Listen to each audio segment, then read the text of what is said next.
هلو، ايه الاخبار؟ يا رب تكونوا بخير. طبعا انا انبسطت بالفيديو اللي فات الصراحه. معلش كنت في ايموشنال ستيت وحشه، مش بفوق، بس انا بحاول والله افوق لأن لازم اعمل فيديو النهارده. آم، انا عجبني الفيديو اللي فات قوي الصراحه، لاني كنت بتكلم فيه بقى عفوي وكده. والموضوع اني لما اقدر ان انا اتكلم براحتي الكاميرا وان انا اطلع فيديو وكده، فده بيكون اسهل لي بدل ما اقعد اسكريبت الموضوع وكده. لان انا فعليا انا مش بحكي عن حاجات، يعني حتى لما بسكريبت بحط المين بوينتس وكده وابتدي اتكلم عليها. بس انا بحكي على حاجات بتحصل لي في يومي او بتحصل لي في حياتي، وبحاول اموف فورورد فيها. اغلب الشانل دي زي ما قلت لكم هدفها حاجتين: فكره ان انا اقدر اطلع بكوميونتي كويس من الناس اللي هي فعلا كويسه وجميله وعندها حاجات كتير قوي تعملها، بس هي ضايعه. يعني مش ضايعه عن قصد او ضايعه عشان هي يعني عايزه تضيع، لا هي ضايعه لان الحياه كده عايزه كده يعني. وفي ناس كتير كده، يعني انا اعرف كذا حد، يعني الحياه دايسه عليهم، هم عايزين يخرجوا يتبسطوا يعيشوا، بس هنعمل ايه؟ فاعتقد ان انت لو جمعت الناس دي كلها في مكان واحد او حتى في كوميونيتي واحد، فهتلاقي سبورت عالي في الموضوع ده. حاجه كمان من الحاجات اللي انا المفروض ان انا الفيديو ده هتكلم على توبيك معين، بس طالما فتحته وقعدت اتكلم فمفيش مشكله يعني. ف انا عايز المكان ده يبقى مكان لذيذ. يعني في مننا كتير ناس جربوا اطوار شبهي، في ناس بتحب تعمل حاجات مجنونه، في حاجات، يعني في حاجات كتير قوي. يعني الناس اللي هي بتتكلم بجد، او لما انا اطلع اتكلم بجد، فدي مش شخصيتي الحقيقيه في الحياه. زي مثلا لما تفتح كبوت عربية وتبتدي تبص فيها، ما هو انت لازم تفتح وتصلح وتظبط عشان تأدي في حياتك، تبقى الشخصية بقى اللي هي بتهزر وبتتريق وبتعمل والكلام ده. فاعتبروا ان احنا هنا بنفتح الكبوت بقى ونبتدي بقى ايه، نفكر مع بعض او نشوف احنا ممكن نعمل ايه. وكده كده برضو انا في ال في الموضوع معاكم. يعني انا حياتي يعني مش بتتحسن بفرق كبير قوي، بس انا بخطط عشان فعلا اقدر ان انا احسنها. وين ذا بروسيس قررت ان انا اسجل الحاجات دي. جايز ان حد يستفيد من الكلام اللي انا هقوله، او زي ما قلت لكم جايز ان احنا نلاقي بعض يعني في المكان. الموضوع اللي انا كنت عايز اتكلم عليه النهارده هو الجورنالينج او الكتابة عموما يعني. طبعا انا افتكر زمان لما كلنا كنا بنحاول نعمل القصة دي حتى الان يعني. ان احنا مثلا ايه عايزين خلاص تصحى الساعة يعني الساعة 4 الفجر وتقول من بكرة بقى انا ايه، هغير حياتي.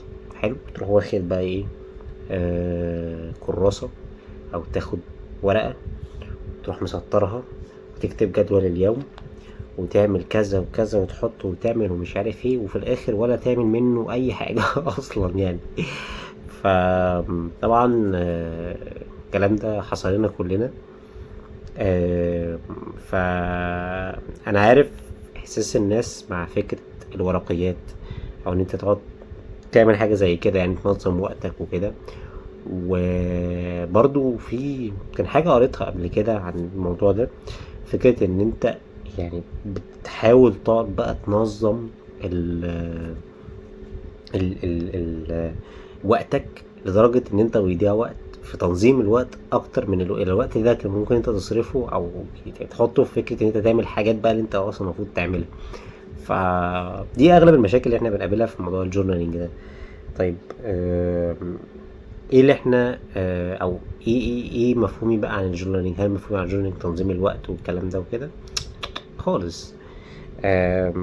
طيب، الجورنالينج ان انت بتكتب كل حاجة في دماغك، لان واحد زي حالاتي دماغي مكان وحش، بشع، وانسان مشتت اصلا يعني.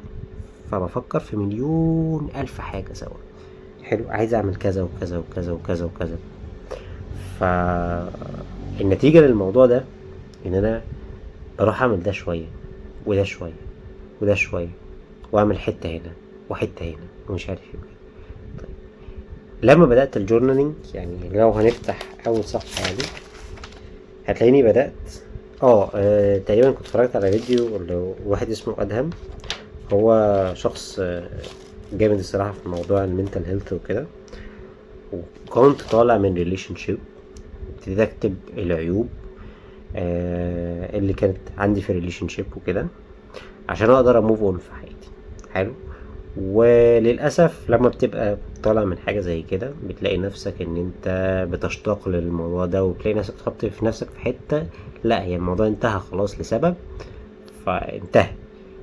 فلم دماغك عامله شبه التيك توك للاسف، اللي هو ايه، انت ما بتركزش في في الجول او في الجراند سكيم اوف ثينجز، او ما بتفتكرش كل حاجه، انت بتفتكر لقطه واحده بس، اللقطه اللي انت عايز تفتكرها، الفيديو الحلو اللي هو الوقت الحلو والدنيا جميله. حتى لو سبتوا بعض لسبب معين كده كده تفتكر الموضوع ده. المهم عشان ما اطولش، فانت بيبقى عندك مشكله في تذكر حاجات معينه فبتكتبها. حلو. دلوقتي انا كتبت مثلا ايه الموضوع ده في الاول، بعدها كنت بتعلم اسباني فكتبت شويه كلمات سمعتها لنفسي، وبعدها في يعني انا دلوقتي بحاول ارسم، فرسمت مثلا ايه، بصوا ساموراي شايف وفي كنت بقرا كتاب فكتبت مثلا حاجات اتعلمتها في الكتاب وكده. طيب ايه اللي عايد عليا من القصه دي كلها؟ اولا حاسس ان انا بملى الصفحات، الموضوع ساتسفاينج قوي. وانا الكتاب اللي قريته هبتدي اناقشه من ضمن الفيديوهات الجايه اللي هعملها، ان احنا عايزين نقرا كتاب في اسبوع. حلو. وهديكوا طريقه سهله ان احنا نعمل القصه دي يعني وكده، ومش عشان تبقى مثقف او تشقط واحده مثقفه او كده، بس كل الحكايه ان انا يعني عايزك او عايزك تقرا كتاب، لان الكتاب مكتوب من ناس قعدت وجابت مراجع، والمفروض ان هي كتبت الكتاب اللي هم بيعملها، فاحسن بكتير او مجال احسن بكتير النصح من البودكاستات، من الكونتنت، من الكلام ده. في حد قعد عشان يكتب كتاب كامل يدي فيه معلومات مفيدة المفروض. ف... فالمراجع او الحاجات دي هي دي اللي بتخلي الدنيا تعمل. هل الكتب رائعة؟ مش قوي يعني، هي اوفر ريتد الصراحة يعني، بس في نفس الوقت بتستفيد جامد. بس اول حاجة زي ما قلت لكم ان الجورنالينج ده بيساعدني ان انا اطلع بره دماغي. انا خلاص رميت المعلومات بره، انا مثلا عايز اتعلم كذا وكذا وكذا وكذا، حطيتهم مع بعض وبقوا موجودين بره فطلعوا من دماغي. فكرة ان هم طلعوا من دماغي دي معناها خلاص انا كده ايه، تمام، أنا دماغي كده خلاص اتفرغت وما بقاش في حاجة في الرام ولا عايز اسجلها في الهارد علشان اقدر ان انا ايه امون فورورد. وانس انا كتبت الحاجة هنا خلاص، انا مثلا عايز اتعلم جاجلينج مثلا، حلو، او عايز اتعلم اللي هو الشفلنج بتاع الكاردز او الحاجات دي مهارات ملهاش اي معنى، وفي نفس الوقت حاجات انا مش عارف انا عايز اتعلمها ليه، بس هو ده دماغي يعني. بس الكلام ده يعني ايه، مش هي دي الاولويه. يعني الاولويه مثلا عندي بالنسبه لي اللغه، فانا عايز اتعلمها، او ان انا مثلا الاقي شغل كويس. فدي الاولويات في حياتك.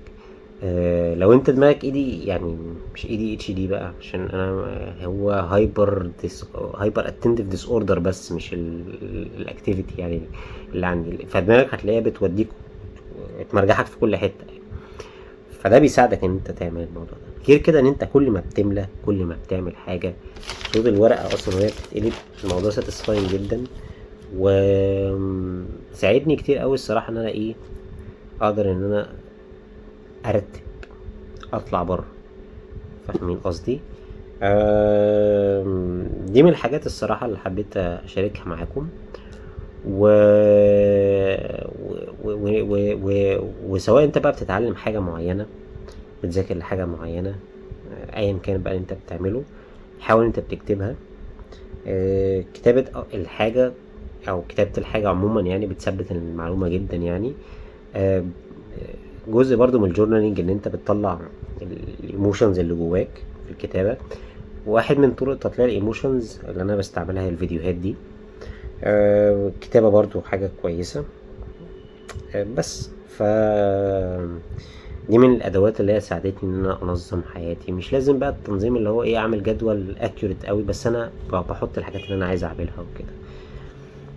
فدي بقى من الحاجات التولز اللي انا ساعدتني دلوقتي ان انا اعمل. فاحنا دلوقتي وصلنا لحاجتين، الجيم، الحركة، المشي يعني والحركة والجيم والجورنال بس. فان شاء الله انا ناوي الفيديو اللي جاي هحاول يعني اعمل عن فكرة انا دلوقتي مثلا ايه، خلاص قررت انا كشخص عايز اغير حياتي. طب ازاي بقى الاقي هوايات، او انا ما عنديش هوايات، ما عنديش حاجة انا تالنتد فيها، ازاي الاقي بقى الحاجات دي؟ بس ان شاء الله ده هيبقى موضوع جاي. حاول بقى ان انت تطلع كراسة، تطلع ورقة. انا مش مؤمن قوي بالديجيتال الصراحة، انا ساتسفاين بالنسبة لي اللي هو الورق وكده، بس عايز تعمله ديجيتال اعمله. وابتدي اكتب يومك، اكتب الحاجات اللي انت عايز تعملها، اكتب الحاجات اللي انت عايز تتعلمها. اكتب اي حاجة كده، اكتب قصة صغيرة. دي من العادات اللي الناس كتير بتستعملها وناس ناجحة يعني ومفيدة. واتمنى بس ان انتوا تبقوا استفدتوا بالفيديو ده يعني. بس ادعوا لي بقى عشان الحالة وحشة النفسية وحشة خالص. واشوفكم الفيديو اللي جاي ان شاء الله. سلام.